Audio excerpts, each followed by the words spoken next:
باللہ من الشیطان الرجیم بسم اللہ الرحمن الرحیم فاسألوا اہل الذکر ان کنتم لا تعلمون اللہم صلی علی سیدنا و مولانا محمد و علی سیدنا و مولانا محمد مبارک وسلم علیہ الصلاۃ والسلام علیک یا سیدی یا رسول اللہ و علی آلک و صحابک یا سیدی یا حبیب اللہ۔ پیارے بھائیو دوستو، السلام علیکم ورحمۃ اللہ وبرکاتہ۔ اللہ تبارک تعالیٰ نے سورۃ انبیاء کی آیت نمبر 7 میں ہمیں ایک حکم ارشاد فرمایا ہے، جس کے لیے ہمیں ضروری ہے کہ ہم نے اپنے رب کی بات کو ماننا ہے۔ اللہ تعالیٰ فرماتا ہے فَاسْأَلُوا أَهْلَ الذِّكْرِ إِن كُنتُمْ لَا تَعْلَمُونَ، کہ اے لوگو علم والوں سے پوچھو، علم والوں سے پوچھو اگر تمہیں علم نہ ہو۔ اس کا مقصد ہے کہ جب بندے کو علم نہیں ہے یا وہ کوئی علمی بات پوچھنا چاہتا ہے تو پھر اس کو علم والوں سے پوچھنا پڑے گا، اور اس سے یہ بھی ثابت ہے کہ علم والوں سے پوچھ کر پھر پوچھنے سے مراد یہی کہ جب علم والوں سے پوچھا جائے گا تو پھر ان کی بات پہ عمل بھی کرا جائے گا، اور علم والوں کے بغیر کسی دوسرے بندے سے علم نہیں لے سکتے۔ آج اگر ہمیں کوئی دنیا کے اندر جو دینی بندہ نہ ہو، دین کے علم والا نہ ہو، اگر وہ ہمیں دین کا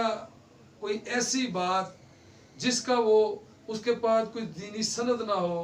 جو اس کے پاس کوئی دین کا ماحول نہ ہو، کسی مدرسے کا پڑھا نہ ہو، یا کسی استاد یعنی ایک نامینیٹ ہوتا ہے، انجینئر بنتا ہے تو وہ جس یونیورسٹی سے پڑھا ہوتا ہے یا جس جگہ سے اس نے انجینئرنگ کی ہوتی ہے اس کے پاس ایک سند ہوتی ہے، اس سند سے وہ پہچانا جاتا ہے۔ اسی طرح علم والا بھی اس وقت پہچانا جائے گا جب پتہ کیا جائے گا کہ یہ فلاں علم والا فلاں بات کر رہا ہے تو اس کی بات لینی چاہیے کہ نہیں لینی چاہیے، اور جب علم والے سے بات لینی ہے تو اس کی تحقیق کرنی ہے، تو جس کو علم ہی نہیں ہے اس کی بات ہم کیسے لے سکتے ہیں؟ تو اس وجہ سے اللہ تعالیٰ نے ہمیں یہ ارشاد فرمایا ہے کہ آپ نے اور میں نے جب بھی کوئی علم کے متعلق، دینی علم کے متعلق خاص کر کے جب بھی ہم نے کوئی بات کسی سے لینی ہے تو علم والوں سے لینی ہے۔ اور نبی صلی اللہ علیہ وسلم شاہ فرماتے ہیں اس کی جو ایک کوشش ہے سیکھنے اور سکھانے کی یا دین علم لینے کی، میرے آقا صلی اللہ علیہ وسلم شاہ فرماتے ہیں اس میں اگر تمہیں چین جانا پڑے اور وہاں سے بھی تمہیں علم دین سیکھنا پڑے یا سیکھ کر لانا پڑے تو پھر چین تک کا سفر کرو۔ یہ میرے آقا صلی اللہ علیہ وسلم اس وقت فرماوے۔ سبحان اللہ۔ اور پھر اسی علم کے بارے میں میرے آقا صلی اللہ علیہ وسلم شاہ فرماتے ہیں کہ ہر علم والے کے اوپر ایک علم والا ہوتا ہے،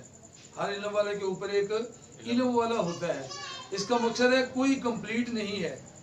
کوئی کمپلیٹ علم میں نہیں ہے، کیونکہ ہر کے اوپر ایک سورہ یوسف میں اللہ تعالیٰ نے فرمایا ہر علم والے کے اوپر ایک علم والا ہے، تو اس کا مقصد ہے کوئی کمپلیٹ نہیں ہے۔ اور ایک دوسری حدیث شریف میں نبی اکرم صلی اللہ علیہ وآلہ وسلم شاہ فرماتے ہیں کہ بندہ جب پیدا ہوتا ہے نا، ماں کی گود سے لے کے گور تک، قبر تک، یعنی گود سے گور تک علم سیکھتا رہتا ہے، علم ختم نہیں ہوتا۔ سبحان اللہ۔ اس کا مقصد ہے کہ علم کی اتنی وسعت ہے کہ ہم سیکھتے رہیں، اور یہ نہیں ہے کہ آج جو بندے جو دین کے ساتھ وابستہ نہیں ہیں، جن کا دین سے تعلق نہیں ہے، وہ دین بتا رہے ہیں۔ اب آپ ہمیں بتائیں جس کا تعلق نہیں ہے دین اسلام کے، دین علوم کے ساتھ، تو پھر وہ کیسے ہمیں دین کا علم بتائے گا؟ اگر کوئی میڈیا پہ آتا ہے تو اس کے میڈیا پہ آنے پہ یہ دلیل نہیں ہے کہ یہ بہت بڑا عالم ہے۔ دلیل تب ہوگی جب اس کو قرآن و حدیث کے اندر جو باتیں ہیں اور اس نے کدھر سے سیکھی ہیں، فلاں مدرس کا ہے یا فلاں استاد کا شاگرد ہے، پھر اس کے بعد ہوتی ہے کہ یار یہ عالم ہے، یہ سند ہے۔ لیکن ہماری یہ کمزوری ہے کہ ہم ہر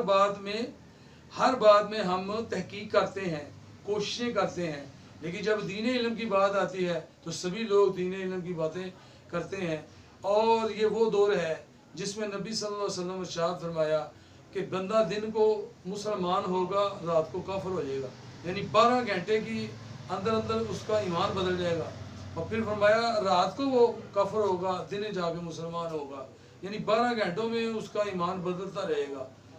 تو اس وجہ سے میرے پیارے بزرگوں، دوستوں، بھائیوں، جب کوئی بات سیکھنی ہے دین علم کی تو صرف علم والوں کی بات ماننی ہے، صرف علم والوں کی۔ اور علم والے وہ جنہیں آپ جانیں گے یہ فلاں علم والا ہے اور فلاں کا تعلق فلاں سے ہے، تو اس سے یہ ہوگا کہ آپ تک جو بات ہے وہ صحیح پہنچے گی۔ یہ پر فتنہ دور چل رہا ہے، اس میں بڑے فتنے اٹھے ہوئے ہیں اس دور کے اندر، اور یہ وہی فتنوں کا دور ہے جس سے نبی صلی اللہ علیہ وسلم نے فرمایا تھا کہ اتنا جھوٹ ہوگا پتہ نہیں چلے گا کہ سچائی کیا ہے۔ اور امی حضور نے عرض کی یا حضور صلی اللہ علیہ وسلم اتنے جھوٹ میں ہم سچوں کو کیسے پہچانیں گے؟ تو نبی صلی اللہ علیہ وسلم ارشاد فرماتے ہیں جن کے چہرے کو دیکھ کے اللہ یاد آئے یہ اس وقت سچے لوگ ہوں گے۔ سبحان اللہ۔ اس وجہ سے ہمیں اگر ہم جوتی خریدنے میں سروس کی، باٹا کی یا اور ملی کی یا اس سے بڑے بڑے مارکے ٹریڈ مارک والے بڑے بڑے مارکوں والی جوتیاں خریدنے میں تحقیق کر لیتے ہیں اور پہچان جاتے ہیں کہ یہ جوتی صحیح نہیں ہے، کپڑے کو پہچان جاتے ہیں یہ کپڑا صحیح نہیں ہے، فلانی کمپنی کا ہے، اسی طرح اللہ تعالیٰ نے فرمایا ہے کہ اگر تمہیں علم نہیں ہے تو علم والوں سے علم لینا ہے۔ تو اگر اس کپڑے میں جوتی میں اتنی تحقیق کی ہے تو علم والوں کے لیے بھی تو آپ کو تحقیق کرنی چاہیے۔ ہم سب کو